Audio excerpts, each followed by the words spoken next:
ইন্স্যুৰেন্সৰ ক্ষেত্ৰতো কেইটামান তথ্য দিব খুজিছোঁ। আমাৰ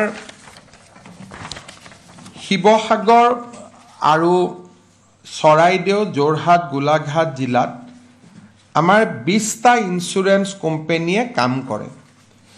এই মুহূৰ্তলৈকে 1703 গৰাকী ব্যক্তিয়ে ইন্স্যুৰেন্স ক্লেইম কৰিছে আৰু 92 কোটি টকাৰ ইন্স্যুৰেন্স বিচাৰিছে। আৰু ইন্স্যুৰেন্স কোম্পানীসমূহেও প্ৰায় 176 ক্লেইম ইতিমধ্যে সেটেল কৰিছে। মই শিৱসাগৰ চৰাইদেউ ৰাইজক আহ্বান জনাম, যোৰহাট গোলাঘাটৰ ৰাইজক, আপোনালোকে যেন ইন্স্যুৰেন্স ক্লেইমটো যিমান পাৰে সিমান সোনকালে কৰক, কাৰণ যিমানে দেৰিকৈ কৰিব ঘৰটোৰ চাফা হৈ যাব, প্ৰমাণবিলাক নোহোৱা হৈ যাব। এতিয়ালৈকে 20টা ইন্স্যুৰেন্স কোম্পানী এক্টিভ হৈছে। তাৰ ভিতৰত মই দেখিছোঁ যে 1700 গৰাকী ব্যক্তিহে এতিয়ালৈকে ইন্স্যুৰেন্স ক্লেইম কৰিছে।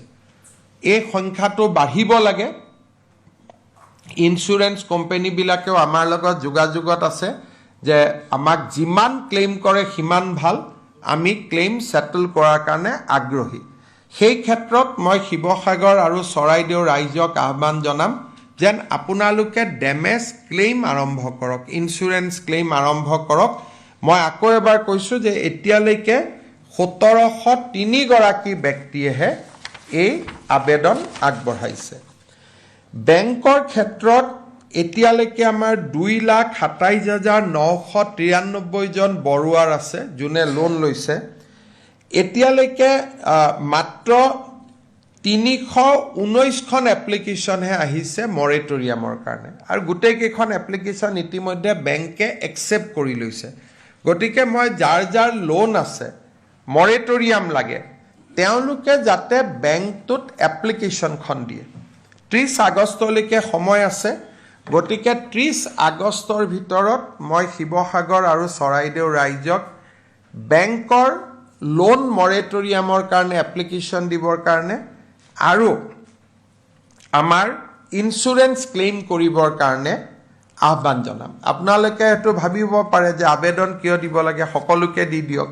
এইকাৰণে সকলোকে দিব নোৱাৰি, কাৰণ জিলাকেইখনত সকলো মানুহ ইম্পেক্ট হোৱা নাই আৰু বহুত অঞ্চলত পানী উঠাও নাই, আৰু কাৰোবাৰ ডেমেজ 30% আছে, কাৰোবাৰ 90% আছে। গতিকে ইন্স্যুৰেন্স একৰ্ডিং টু ডেমেজ হয়। সেইকাৰণে সকলোৱে যাতে ব্যক্তিগত আবেদনবোৰ কৰে। 30 আগষ্টলৈকে সময় আছে লোন মৰেটৰিয়ামৰ কাৰণে আবেদন কৰা আৰু ইন্স্যুৰেন্স ক্লেইম কৰা। মুখ্য সচিবে বেংক আৰু ইন্স্যুৰেন্স কোম্পানীবিলাকৰ লগত প্ৰতি 3 দিনতে আমি বহি আছোঁ। গতিকে যিমান ক্লেইম কৰে আমি সিমানে ৰাইজক সুবিধা দিব পাৰিম। মই আপোনালোকৰ জৰিয়তে ৰাইজলৈও এই ক্ষেত্ৰত বিনম্ৰ আহ্বান জনাইছোঁ। যোনে যি ইন্স্যুৰেন্স কৰিছে, কোনোবাই হাউচিং কৰিছে, কোনোবাই ঘৰ কৰিছে, কোনোবাই দোকান কৰিছে, নাই তেনেকুৱা নেচাৰেল কেলামিটি বুলিয়েই পাব ইন্স্যুৰেন্স। যদি থাৰ্ড পাৰ্টি ইন্স্যুৰেন্স কৰি থৈছে তেতিয়াতো নাপাব। যদি এখন গাড়ীৰ ফুল ইন্স্যুৰেন্স আৰু থাৰ্ড পাৰ্টি ইন্স্যুৰেন্স, কোনোবাই যদি ইন্স্যুৰেন্স থাৰ্ড পাৰ্টি কৰি থৈছে, ফুল ইন্স্যুৰেন্স গাড়ীখনৰ কৰা নাই, তেতিয়াতো ইন্স্যুৰেন্স কোম্পানীয়ে নিদিয়ে। কিন্তু বানপানী বুলিয়েই স্পেচিয়েলি দিব খুজিছে আৰু সকলো আগ্ৰহী, মাত্ৰ আবেদন কৰিব লাগে। আৰু আবেদন কৰিলে আমিও মনিটৰ কৰি থাকিম।